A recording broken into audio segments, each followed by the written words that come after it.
Today's going to be a different day.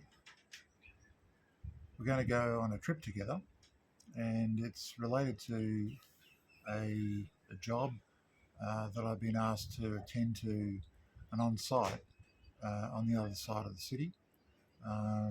It's involving a group of employees that were subjected to some pretty horrible things outside their building and also sort of spilled over into the office. So this is the kind of thing that I do from time to time. I get called in as a critical incident counsellor debriefer, and I get very little information other than what I've pretty much told you.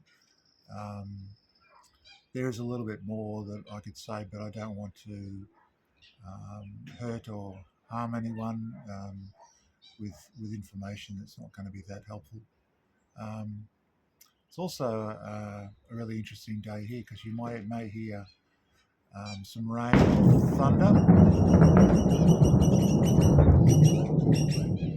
which I thought I'd still video while that's happening because it's a kind of good example of potential energy. Lightning and thunder to me is all that built up energy and electricity in the atmosphere that when the opportunity arises, it needs to unleash and let itself go. So, and that's what we try and talk about in this channel is that internal energy and power that we have to do things that maybe we thought we never could. So I wanted to share with you some of my internal thoughts and reflections as I approach this job today. As I say, I seldom get much information, so for me there's a lot of potential queries, questions that swirl around in my head as I prepare and travel to this job.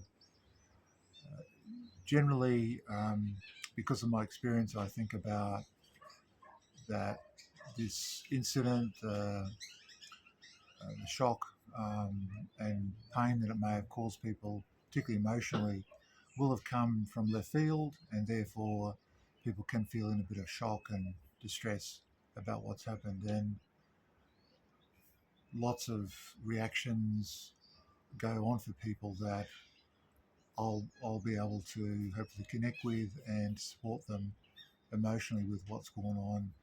And as a point where they feel that what they've been through is kind of validated, normalised, and appropriately supported rather than denied or deflected or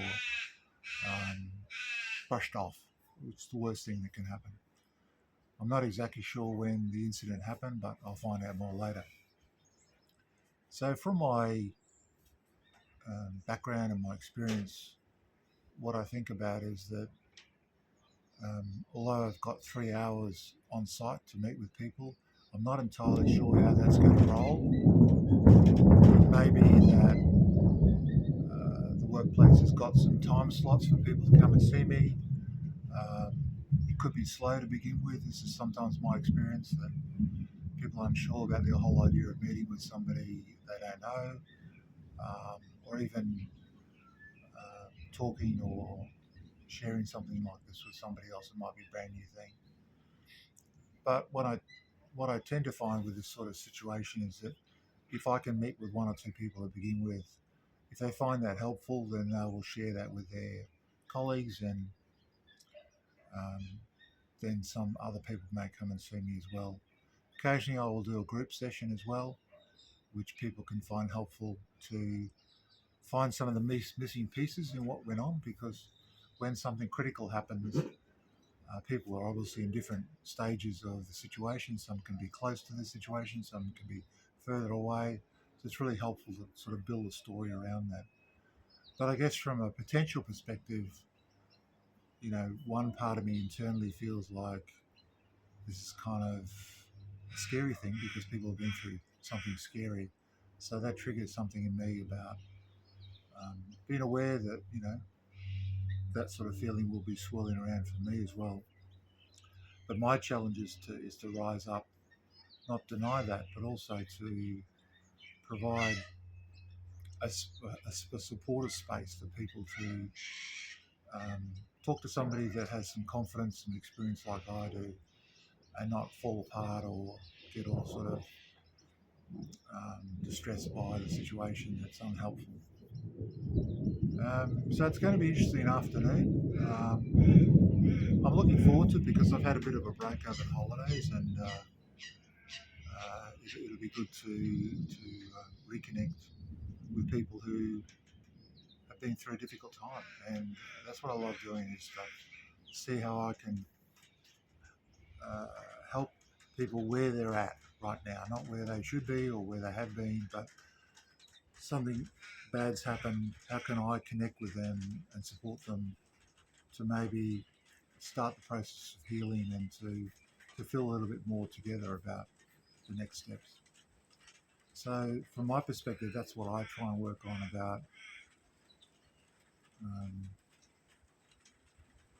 finding out what are the elements that I can work with and support people to unlock some ways to cope and deal with what's going on, and to move into a healthy state of reflection from what's going on, rather than see it as overwhelming and completely destructive for them. So it's a bit unknown.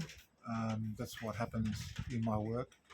Um, but I enjoy the sort of uniqueness of it. I value the fact that I'm sort of parachuted in from nowhere and given this unique opportunity, and I very much appreciate the opportunity to be able to speak to people when things have really been difficult for them.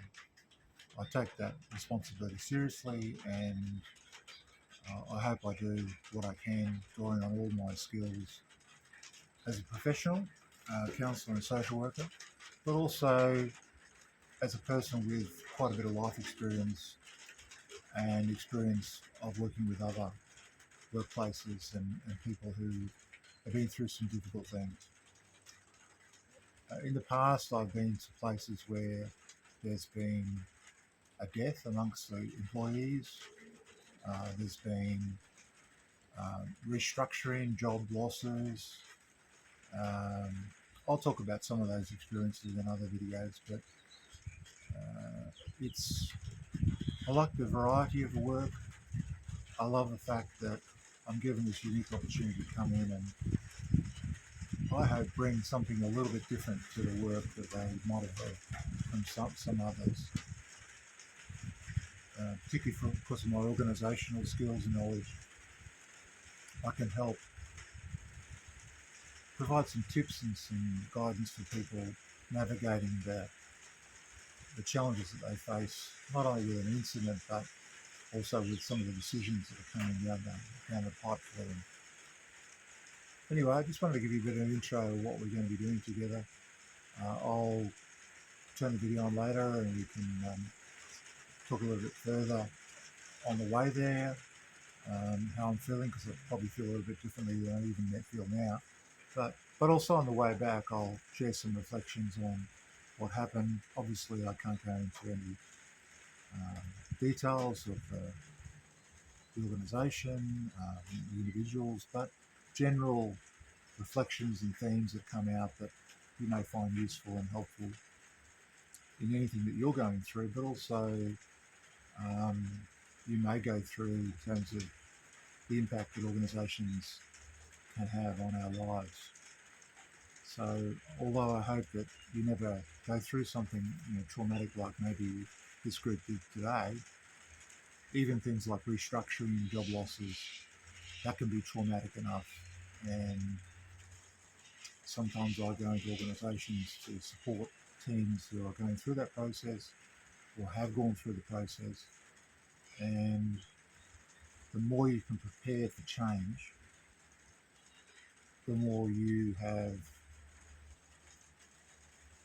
not control, but you've got more capacity to go with that change and to harness that change for the next stage in your life, rather than feel like the change is overwhelming and keeping you in some kind of harnessed way.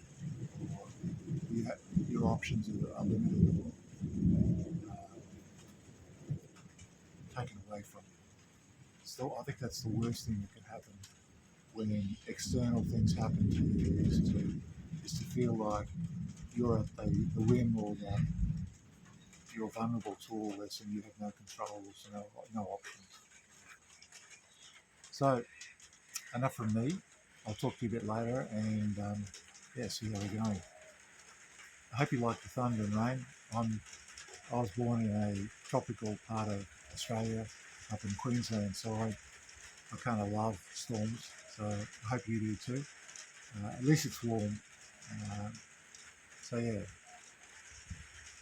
I'll talk to you a bit later.